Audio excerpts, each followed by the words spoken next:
네, 안녕하세요. 우리 경제학 문제풀이 지난 시간에 이어서 계속 그 13장 부분에 대해서 13장 4번에 들어가도록 하겠습니다. 자, 지난 시간 13장 이제 1번하고 2번하고 풀었고 이제 4번 한번 봅시다. 불안정 고용 모형에서 통화량 증가의 결과가 아닌 것은 이렇게 이제 통화량 증가라는 충격을 주고 물어봤어요. 보기를 보니까 쭉 이자율, 투자, 소비, 물가, 저축, 국민소득 쫙 물어봤습니다. 우리 이제 기본일에서 말씀드렸다시피 어떤 것이 충격을 주고 이건 출제자가 주는 거죠. 이 충격에 의해서 국민소득이 어떻게 되고 주된 거는 이제 주인공이 국민소득입니다. 이자율 어떻게 되고, 자, 여기까지 물어보면 ISLM으로 하시라고 그랬죠? ISLM 모형만 가지고도 우리 앞장 12장으로 가능합니다. 근데 이제 포인트가 물가가 어찌 되느냐. 물가까지 물어봤다. 그죠? 그 보기에 물가 있잖아요. 물가까지 물어보면 물가가 변수로 취급되는 모델이 총수요, 총공급 이론이죠. 그죠? 그래서 총공급, 총수요, 총공급 이론으로 분석하는 게 빠르겠죠. 물가까지 물어봤으니까. 자, 그렇게 이제 모형을 어느 모형에서 분석해야 된다는 것이 이제 파악됐다면, 그 다음에 이제 작업이 그 충격이, 이 출제자가 준 충격이 총수요 곡선이 이동하는 충격인지 총공급이 이동하는 충격인지를 구분하시라 했죠. 만약에 이제 총수요가 이동하는 충격이라면 그 다음 작업, 통화량 증가는 총수요 이동 충격이잖아요. 총수요 곡선 이동 충격인데, 그 다음 작업으로 이제 이 모형이 그 짝지가 되는 총공급선이 수직선인 경우로 출제가 됐는지, 총공급이 우상향선으로 출제가 된 건지를 구분하시라 했죠. 왜? 이 부분과 이 부분이 답이 달라지기 때문이죠. 그죠? 총수요 곡선이, 총공급선이 수직선인 모형이라면 이 총공급이 수직이니까 이런 모형에서는 이제 총수요가 우측으로 이동하면은 물가만 오른다. 좌측으로 이동하면 물가만 내린다. 이렇게 이제 답을 해주시고요. 물가만 오른다. 물가만 내린다. 이렇게 답을 해주시고, 특히 이제 소득은 전혀 불변이다. 이렇게 이제 답을 해주시면 되고요. 총 공급이 우상향인 모델로 출제가 됐다면, 이거는 소득도 같이 움직여주면 됩니다. 총수요가 우측으로 가는 충격이면 일로 가니까 소득도 늘고 물가도 오른다. 답이고요. 총수요가 좌측으로 가는 충격이면은 소득도 떨어지고 물가도 떨어진다. 이렇게 이제 답을 해 주셔야 되겠죠. 그러면 요 모델인가 요 모델인가 구분하는 방법은 이제 상당히 반대적인 방법이죠. 요 모델인가 요 모델인가 구분은 이제 제일 잘 나오는 게 문제상에 장기라는 말이 들어와 있다. 그러면 이 모델입니다. 그리고 이제 단기라는 모델이 들어와 있으면, 단기라는 말이 들어와 있으면 이 모델이고요. 그 다음에 합리적 기대하는 경제에서 이렇게 말했다면 이 모델이고요. 그럼 착각에 빠지는 나라, 착각에 빠진다, 환상, 화폐 환상이죠. 화폐 환상에 빠지는 나라다. 이렇게 말이 나오면 이 모델입니다. 그죠? 그리고 이제 마지막이 신축성 경제다. 신축성 경제다. 이런 말이 나오면 이 모델이고요. 경직성 경제다. 각종 시장과 변수들이 경직성을 띠고 있다는 이 모델이죠. 그리고 이제 하나 더 이야기하면 이제 완전고용 모형. 완전고용 모형이다. 이러면 이제 이 모델이고요. 이거는 이미 완전고용이 실현된 거 아닙니까? 그죠? 그 다음에 이제 불안정고용 모형이다. 현재 불안정고용 상태다 하면 이 모델이라 보시면 됩니다. 그리고 마지막 이제 학파들은, 요거는 이제 학파는 이제 우리 세고준파 모델은 이 모델이죠. 그리고 이제 통화주의는 반드시 장기 모델이야. 요 모델이죠. 세고순파와 이제 통화주의 장기 모델이고요. 이거는 이제 케인즈파 모두고요. 케인즈파는 모두 이 모델입니다. 그리고 이제 통화주의는 단기 모델도 요 모델이죠. 통화주의 모델이지만 고순파지만 단기적으로 물어보면 요런 모델이죠. 그러면 이제 세고순파를 하더라도 처음에 예상치 못한 정책이 들어왔을 때, 예상하지 못한 정책이 들어왔을 때 단기 모델은 이 모델입니다. 그죠? 그걸 이제 구분해서 답을 하시면 되고, 그 다음 만약에 이제 이 문제에서 이제 소득하고 물가가 중요한데 소득 물가 외에도 이자율까지 물어봤다. 이자율 파악은 이제 이 모델 떠나서 이자율이 어떻게 되는까지 물어봤다면 그거는 이제 이 모델 떠나가지고 ISLM 모형에서 하면 됩니다.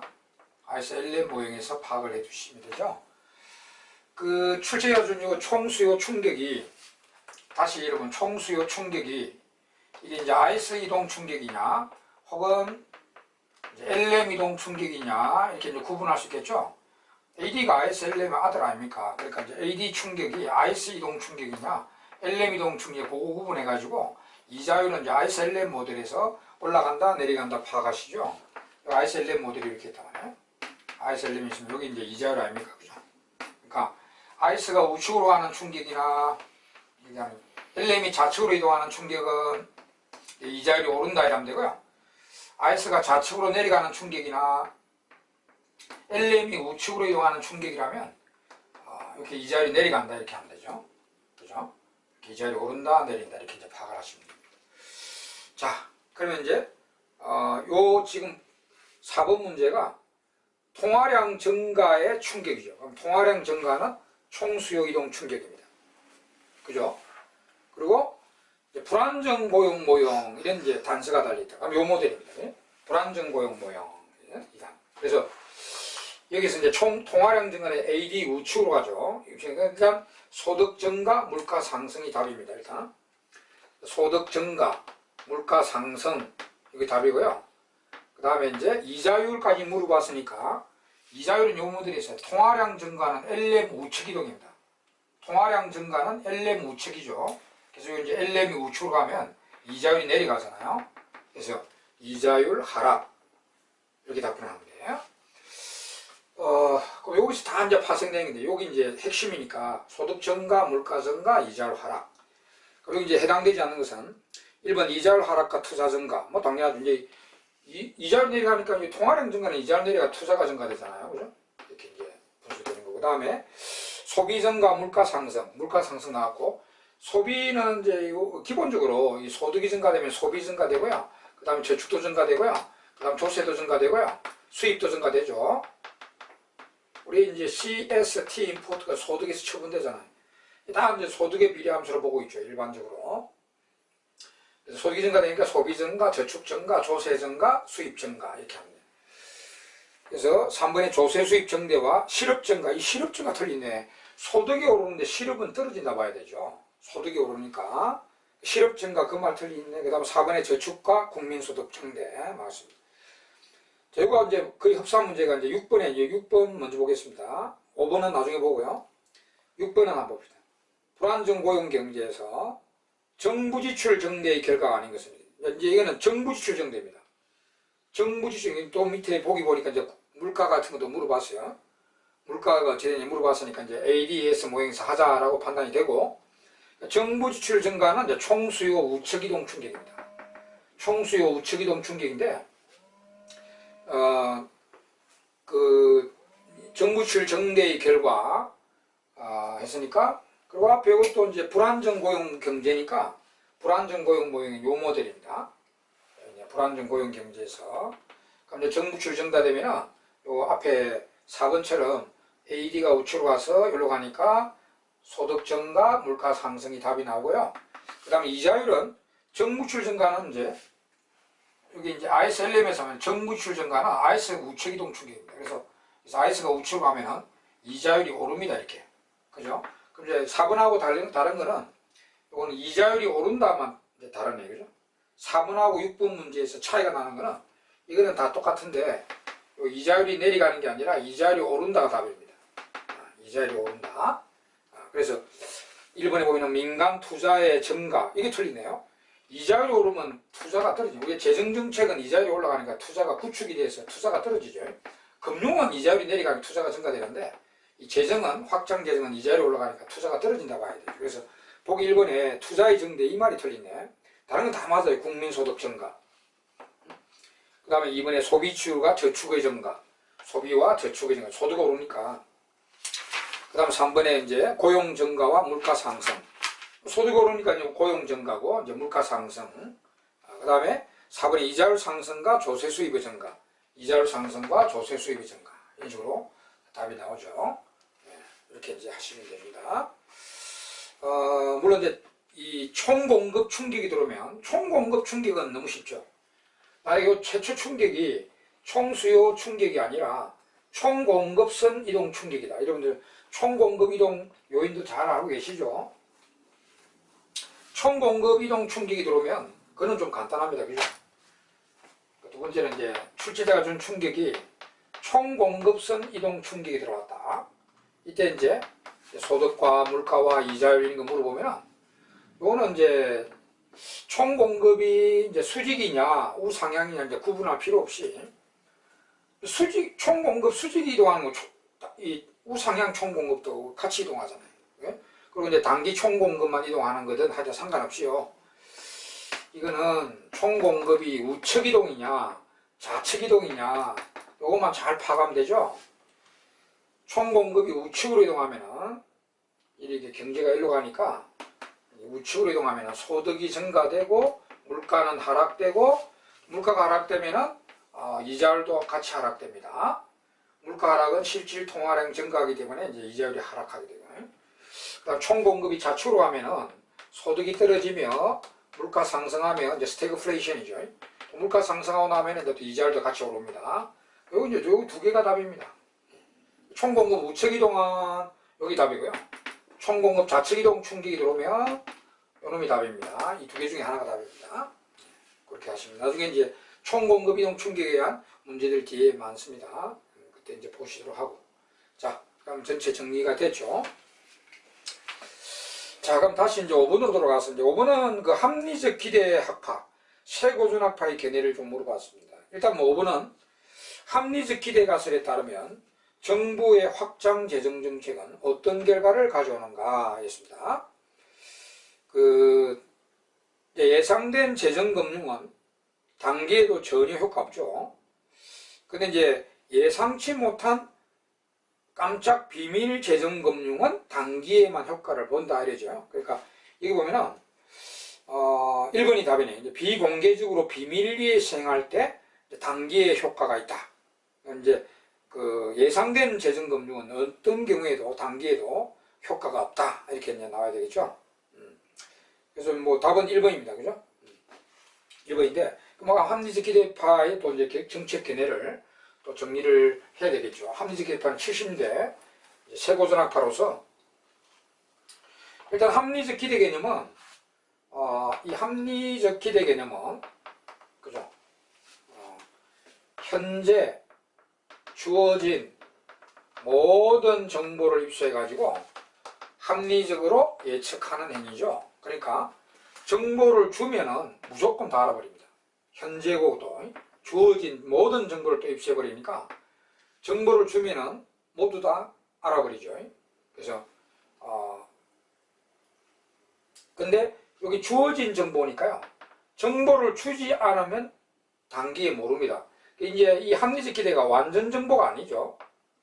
완전 정보가 아니고 불완전 정보 하에서의 개념입니다. 그러니까 불완전 정보에서 정보를 주면 이제 모든 정보를 입수해가 다 알아버리는데 정보를 주지 않으면 모릅니다. 그게 완전 정보 개념이 아니죠. 우리 옛날 고준파야 뭐 이상적으로 완전 정보를 가정하지만 이 합리적 기대파는 불완전 정보화 합리적 기대다. 그래서 여러분 그 전에 이제 그 적응적 기대 개념이 있죠. 60년대 그 적응 기대를 이게 이제 비판하는 루카스 비판이라는 것도 있죠. 루카스 비판. 루카스는 뭐 세고준파의 대표적 학자인데 국민들이 지금 합리적 기대하고 있다. 근데 이제 국민들이 적응적 기대를 하겠다고 정책을 펼치면 안 들어만다, 그죠? 국민은 합리적 기대를 하고 있다. 그죠? 그게 이제 루카스 비판이죠. 그런 것도 같이 알아두시고. 그럼 이 학파의 이제 합리적 기대파의 이제 총수요, 총공급 그래프는 이렇죠. 단기조차 수직이죠. 단기조차 수직입니다. 물론 이제 예상된 정책이 들어왔을 때는요. 근데 예상치 못한 정책 깜짝 비밀이 들어오면, 그때는 이제 기대를 못하니까 이제 우상향될 수 있습니다. 예상하지 못한 정책이 들어왔을 때는. 그래서 이제 여기 AD가 있는데, 재정금융이 들어갔을 때요. 이렇게 들어갔을 때, 역시 예상된 재정금융은 단기에조차 소득에 전혀 효과 없다. 물가만 올린다. 이런 거고요. 예상치 못한 재정금융은 단기에는 효과 본다. 이렇게 되는 거죠. 물론 이제 체계적 오류가 없으니까 처음에 예상치 못한 정책을 펼쳐가지고 예상하지 못한 재정금융을 펼쳐가지고 이게 단기에 소득이 늘어나잖아요. 그죠? 효과를 봤단 말이에요. 나중에 이제 정부가 그 정책을 동일하게 또 시행하면은 그때는 효과가 바로 없습니다. 이미 시행된 거는 다 알아버리니까 그때는 뭐 효과 없고요. 처음 시행하는 깜짝 비밀 정책, 그게 단기에 딱 효과를 거둡니다. 그런 게 이제 여러분 잘 알고 계시죠? 이 세고준파. 그리고 이제 이 세고준파는 옛날 고와 차이점이 두 개가 있는데요. 옛날 고전학파하고 많이 닮아서 세고준파라고 하는데, 옛날 고전파 차이점 두 개 있잖아요. 첫째가 이미 이제 여기에 예상치 못한 재정금융은 소득에 효과 있죠.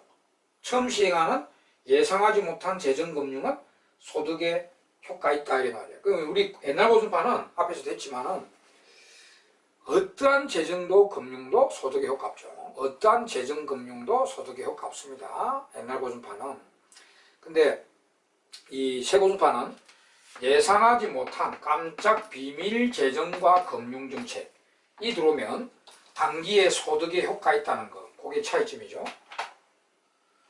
이 단기에 소득을 증가시킬 수 있다는 점, 이게 이제 차이점 하나고, 두 번째는 옛날 고전파는 요거 총수요를 올려서 물가라도 올려주는 거는 금융뿐이었죠.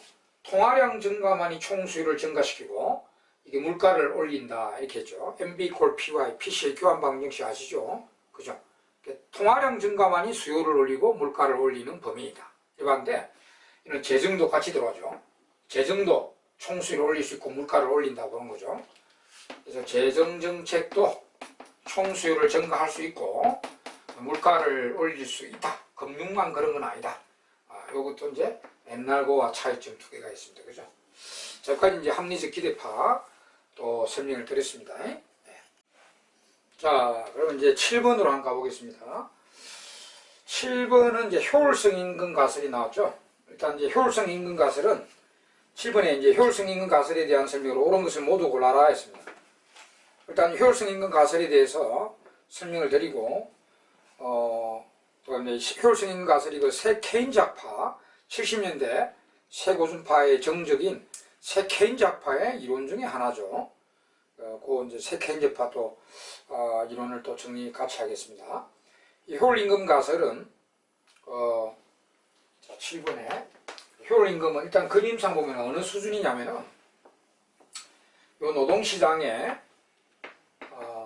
노동시장의 현 균형임금, 이 노동시장의 균형임금이 어느 수준의 임금입니까? 이걸 명목임금으로 본다면 노동의 한계 생산물 가치와 일치하는 명목임금이겠죠. 명목임금으로 보면 우리가 이거는 미시경제학의 노동시장 노동채용의 이윤극대 원리에서 나오는 모든 시의 완경일 때 한계 생산물 가치 이꼴 한계 생산물 가치 이꼴 임금, 그 원리를 딴 겁니다. 그래서 거기가 이제 노동시장의 균형임금이잖아요. 그러니까 이걸 명목임금으로 본다면 그 명목임금은 그 노동의 한계 생산물 가치와 일치하게 되고요. 이거 원래 이제 실질임금 이야기하거든요. 보통 그 효율임금 가설에서는 이거 실질임금으로 바꾸면 요 물가를 넘기면 돼요.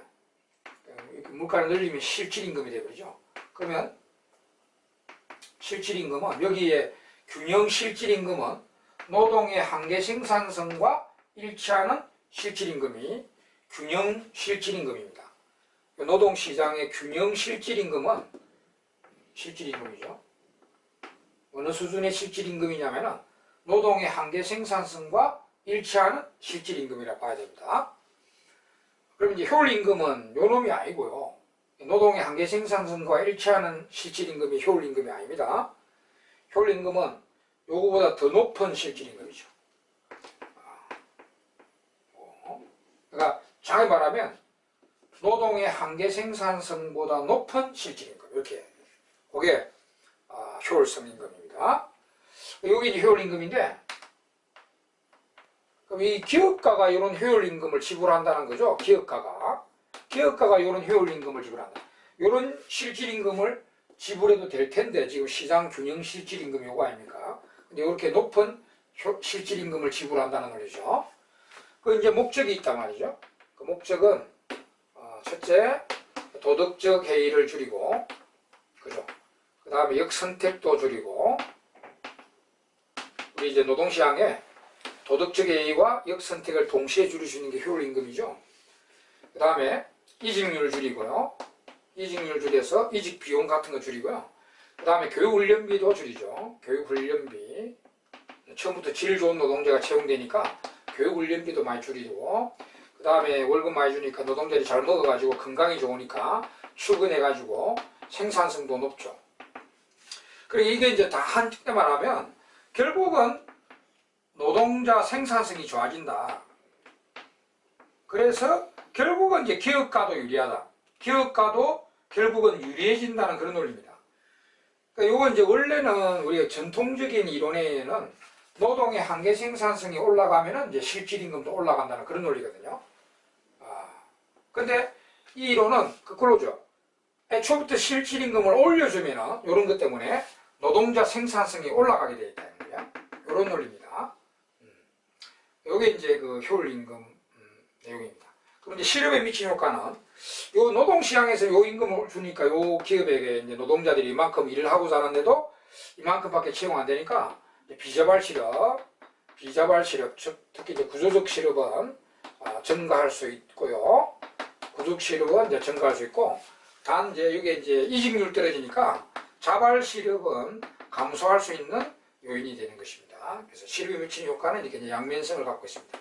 자, 이게 이제 여기 공부를 다 하신 거 아닙니까? 그러면 이제 이 문제를 풀어보면, 자, 기업, 옳은 것을 모두 골라라 했어요. 기업, 효율임금 가설에 의하면 기업의 노동 수요는 노동의 한계 생산성과 명목임금이 같아지는 수준에 결정된다.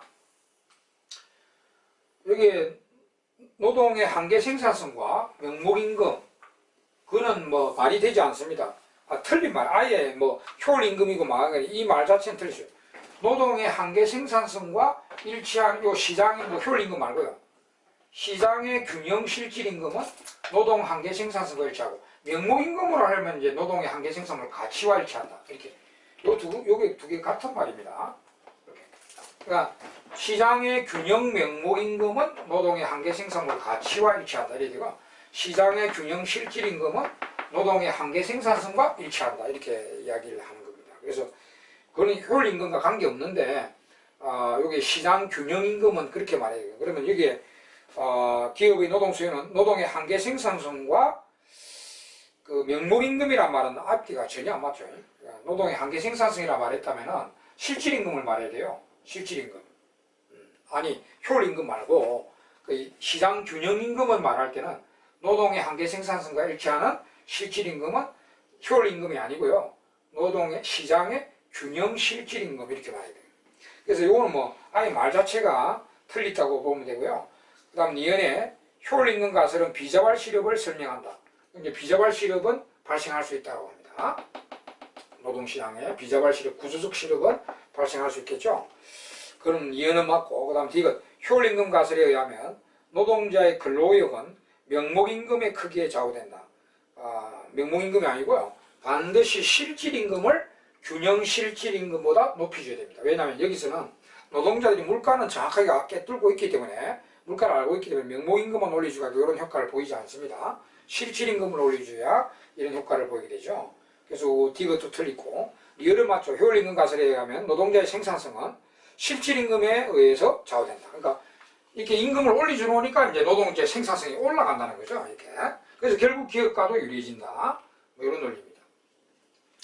자, 하여튼 뭐 요게 이제 맞는 것은 리언과 리얼. 답은 2번이 되겠네요. 그죠?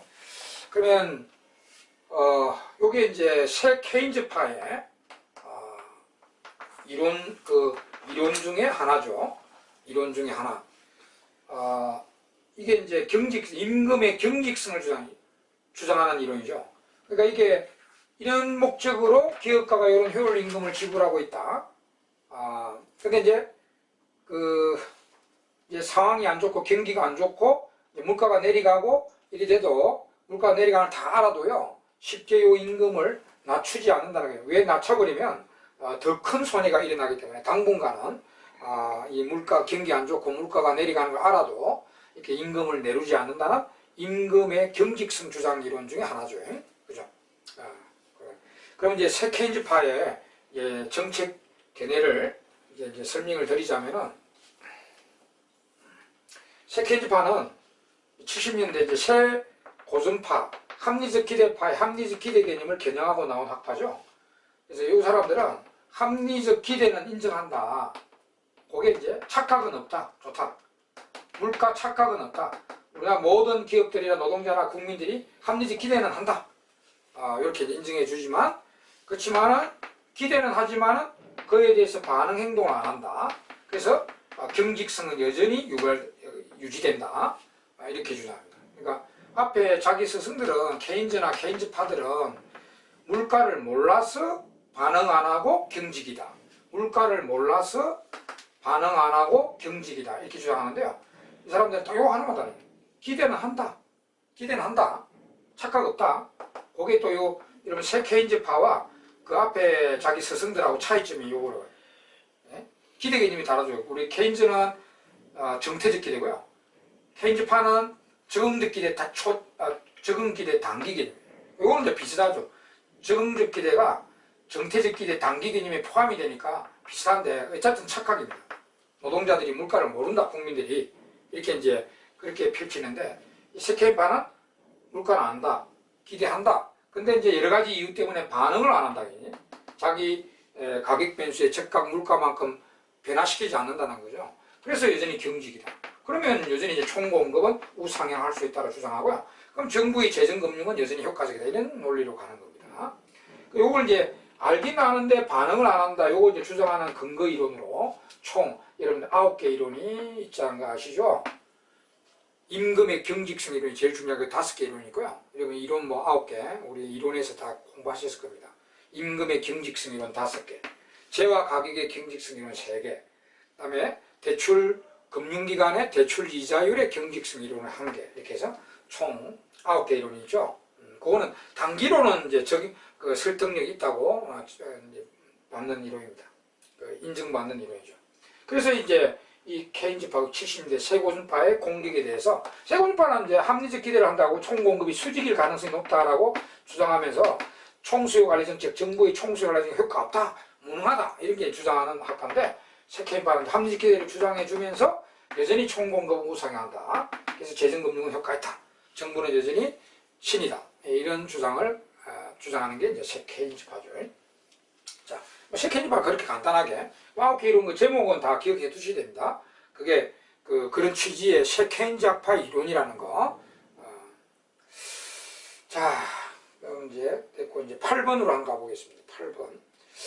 이 준칙 이제 나오는데 준칙에 의한 통화 정책에 필요한 이유 볼 수 없는 것은 이랬어요. 준칙이 필요한 이유, 준칙 정책이 필요한 이유 이랬습니다. 그러면 준칙이 필요한 이유, 준칙이 필요한 이유는 이제 재량의 문제점들을 지적하면 되겠죠. 우리가 이제 이것도 아주 간단하죠. 우리 재량은 케인즈파들이 주장하는 정책이고 준칙은 고전학파들이 주장하는 내용이죠. 재량은 케인즈파 모두가 주장하는 거고 근거는 시장의 경직성이 근거입니다. 그럼 준칙은 일정률 정책이죠. 고전파들 모두 그 근거는 시장의 신축성 기능을 믿고 있기 때문이죠. 시장이 다 이제 신축성이 있고 다 알아서 해결한다. 근데 뭘 정부가 재량으로 가냐? 준칙 정책으로 가라. 일정률 정책으로 가라. 이런 이야기고, 케인즈는 이제 시장이 경직성이 걸려있다. 자체 치유 능력이 없다. 그러니까 정부가 재량 정책으로 수술을 가야 된다는 그런 주장이 되는 거죠. 뭐 이게 뭐 다 논리는 있습니다.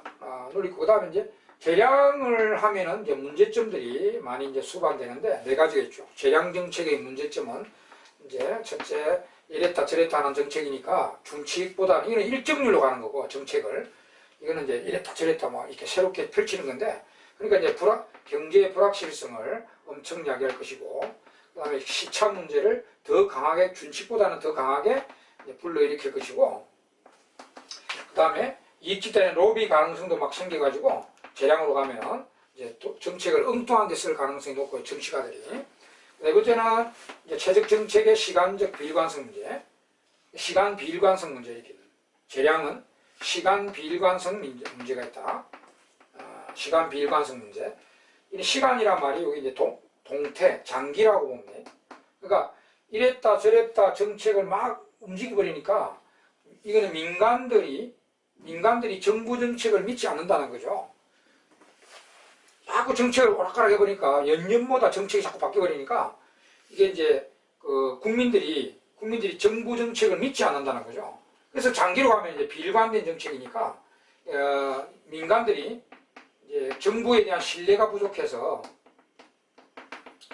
나중에는 어떤 정책도 민간들이 따라줘야 효과를 보는데, 민간들이 정부 정책을 신뢰 못하니까 어떤 정책도 나중에는 오히려 더 역효과를 가져온다는 그런 내용입니다. 그러니까 준칙으로 가면은 일정률로 가니까 아무래도 민간들이 정부 정책을 신뢰를 하게 됩니다. 그러니까 신뢰를 하게 되면 정부 정책에 대해서 정부가 이제 따라주니까 정부 정책이 효과를 거둔다는 그런 논리가 있습니다. 장기적으로. 그래서 그런 게 이제 재량의 문제점인데, 그러면 이렇게 이제 문제를 위해서요, 이런 식으로 문제가 나왔다. 이거는 이제 주장 근거들이고, 그 다음에 이제 이 재량의 문제점들 이런 게 이제 지적되는데요. 이제 이 문제처럼 준칙이 필요한 이유, 그러면은 준칙이 필요한 이유, 그러면 이제 신축성 요거 있고요. 그 다음에 이런 것들, 이런 문제들을 지적하고, 이게 이제 재량의 문제점 아닙니까? 그러니까 준칙으로 가면은 이런 문제점을 많이 극복할 수 있거든요. 그래서 준칙이 필요한 이유는 요거나 이제 이런 것들이 되고, 그다음 이제 재량이 필요한 이유 하면 요 한마디밖에 없어요. 재량 정책이 오히려 필요한 이유가 뭐냐? 그럼 경직성 요 하나밖에 없습니다. 자, 그렇게 공부하시면 됩니다. 이거 보면은 준칙이 필요한 이유로 볼 수 없는 것은 1번 뭐 시차 문제, 시차 문제. 그 다음에 최적 정책의 시간 비일관성 현상, 요거. 그 다음에 이익집의 로비 가능성 문제, 다 한 것들이 있죠.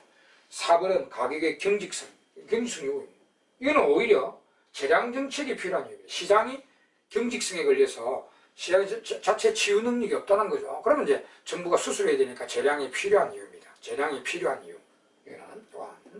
그래서 답은 4번이 되겠네요. 자, 그 다음에 넘어가서 이제 11번으로 가보겠습니다. 재량 준칙 이렇게 이제 정리하시면 되고, 11번. 앞에 다 총수요를 진작은 이제 정대죠. 정대. 총수요를 정대시키는 정책이 아닌 것입니다. 총수요 이제 총공급 이동 요인 이건 정리에 내려 나오는데 아주 중요한 내용이죠. 총수요 곡선 우측 좌측 이동 요인, 총공급 우측 좌측 이동 요인은 뭐 기본 필수 아닙니까? 우리 총수요 곡선 이제 11번에 보면은 총수요 곡선 이제 이렇게 한마디로 이제 하면은 우측 이동, 좌측 이동 이렇게 정리해드리면, 총수요는 ISLM의 아들 아닙니까? ISLM의 아들. 그러니까 먼저 이제 IS 곡선의 우측 이동이 AD 우측 이동이 됩니다. 그럼 IS 곡선의 우측 이동 요인이 뭐였어요? 가계 소비 증가, 기업 투자 증가, 정부 소비 투자 증가, 정부 이준수 증가, 수출 증가 하면은 이제 IS가 우측하니까 이 아들도 우측. 그 다음에 저축 증대, 조세 증대, 수입 증대, 그다음 이제 IS 좌측이니까 이 AD도 좌측. 그 다음 이제 어머니 LM 이동 요인 중에 LM 우측 이동이 각종 통화량 증가, 물론 7개 요인, 7가지 요인, 통화량 증가, 그 다음에 물가 하락, 기준금리 하락, 그 다음에 각종 통화량 감소, 물가 상승, 기준금리 상승, 이게 좌측이죠. 여기 이제 Lm의 우측이동, 좌측이동인데 여기서 이제 그 물가는 적게 되죠. 물가는 요 이제 변수로 잡았기 때문에 AD를 도출할 때 쓰고 있죠. 그러니까 요 물가는 선상이동이 되니까 이건 적게 주고요. 여기 이제 이게 AD의 모든 이동 요인입니다. 뭐 정책 요인은 이제 재정 정책과 금융 정책이죠. 그러니까 좁은 요인 정책은 IS이동 재정 정책과 LM이동 금융 정책이 총수요 관리 정책이죠. 잘하고 있어요. 그러면 이제 11번 보면은 총수요를 진작, 정대입니다. 진작, 정대시키는 정책이 아닌 것은 1번 지불 준비율 인하는 통화량 증가죠. 요 안에 있죠. 지불 준비율은 파생 통화량 증가로서 우측 맞고요. 그 다음 공개시장 조달을 통한 국공채 매각. 국공채 매각 하면은 원하는 중앙으로 들어가 버리니까 이 통화량 감소죠. 그럼 여기 있는데 통화량 감소는 좌측입니다. 답이 2번. 이거는 좌측이고요. 재할인율 인한 통화량 증가니까 우측. 그 다음 정부주정대는 여기 있는데 정부주정대. 정부주정대는 이제 우측 맞습니다. 그죠? 그 다음 12번은 이제 그 총공급이 단기에 우상향하는 이유. 이거는 이제 그냥 결과적인 총공급이 우상향, 수직 이유만 물어봤죠. 그럼 우리 앞에 또 정리한 거 있잖아요. 이 총공급이 수직으로 나타날 때도 있고요. 이렇게 수직으로 나타날 때도 있고요. 그 다음 이제 우상향으로 나타날 때도 있는데, 요거 이제 내용은 차이가 납니다만, 이제 결과적으로 어느 때는 이렇게 나타나고, 어느 때는 이렇게 나타나냐. 이거는 다 아시죠? 장기, 단기. 제일 중요한 건 장기, 단기. 합리적 기대하는 나라, 착각에 빠진 나라, 그다음에 신축성 나라, 경직성 나라. 뭐 앞에 정리한 거 있잖아요. 근데 여기 이제 이 문제는 12번 너무 쉬운 게 단기에 우상향하는 이유가 그러면 수직인 이유가 답이 되는 거죠. 이거 경직, 임금의 경직. 그다음에 2번에 노동자들의 화폐 착각. 그다음에 3번에 경직. 4번에 합리적 기대. 이거 합리적 기대는 이거죠. 착각에 빠지면 이러고요. 합리적 기대하는 나라는 수직이 돼요. 그리고 신축성 나라는 요 나라지만 경직성 나라는 각종 가격 변수나 시장들의 경직성 나라는 요거죠. 쉽게 알 수가 있습니다. 네. 답은 요거죠. 4번입니다. 총공급이 우상향하는 이유가 아닌 것은 수직인 이유인 4번이 합리적 기대가 수직인 이유입니다. 그리고 그것만 이제 결과적으로 이제 알고 계시면 되는데 그 내용도 알아야 됩니다, 여러분. 내용도. 여기 이제 왜 장기나 합리적 기대하는 경제나 신축성 나라는 이게 수직일까? 그건 여러분 잘 아시잖아요. 여기 이제 수직이 되는 내용은요. 물가가 올라갔을 때, 자, 물가가 올라갔을 때요. 자, 물가가 올라갔을 때, 다 적어볼까요? 이게 이제 소득이 변화 없는 이유는, 그래 수직으로 올라가는 이유는 물가가 올라갔을 때 물가를 정확하게 기대해서 임금을 올리다 노동자들의 임금을 올리는 반응을 정확하게 하고, 그러니까 물가를 기대해 가지고 반응을 하죠. 임금을 올려달라 물가만큼. 그래서 이제 실질 임금의 변화가 없죠. 변화가 없게 해버린 노동자들이. 그러면 고용의 변화가 없고, 그럼 고용의 변화가 소득의 변화가 없다 이렇게 얘기죠. 그래서 수직으로 가는 거예요. 이제 우상향 가는 거는 이제 우상향에 이제 소득이 는다는 거죠. 이렇게 물가가 오르면. 그러면 반대로 물가 올라갔을 때 자, 노동자들이 물가를 착각에 빠지거나 혹은 이제 기대를 하더라도 착각에 빠지거나 아니면 기대를 하더라도 반응을 안 하니 임금을 올리다가 행동을 안 하니 그 경직성을 가지고 있는 이게 경직성입니다. 그러면 이제 물가는 올라갔는데 임금을 올리다고 행동을 안 하니까 실질 임금이 내려가 버리죠. 실질 임금 내려가면은 기업들은 좋지. 노동 수요가 늘고 고용이 늘고 소득이 는다는 거죠. 그죠? 그게 이제 이렇게 소득이 느는 우상향이 되는 내용입니다. 이제 케인즈파들이 이제 고전파들 아닙니까? 그죠? 그 내용도 물어볼 수 있으니까 이 수직으로 나오냐 우상향 나오는 형태의 차이. 그 내용입니다. 여기 이제 파랗게 되는 거는 이제 합리적 기대하거나 장기나 신축성 나라 이렇게 되고요. 그 다음에 착각에 빠지거나 단기나 이제 경직성 나라는 이렇게 노랗게 되는 겁니다. 그죠? 자, 여기까지 12번까지 이제 풀고 또 이제 다음에 13번 계속 다음 시간에 계속 풀도록 하겠습니다. 예, 수고했습니다.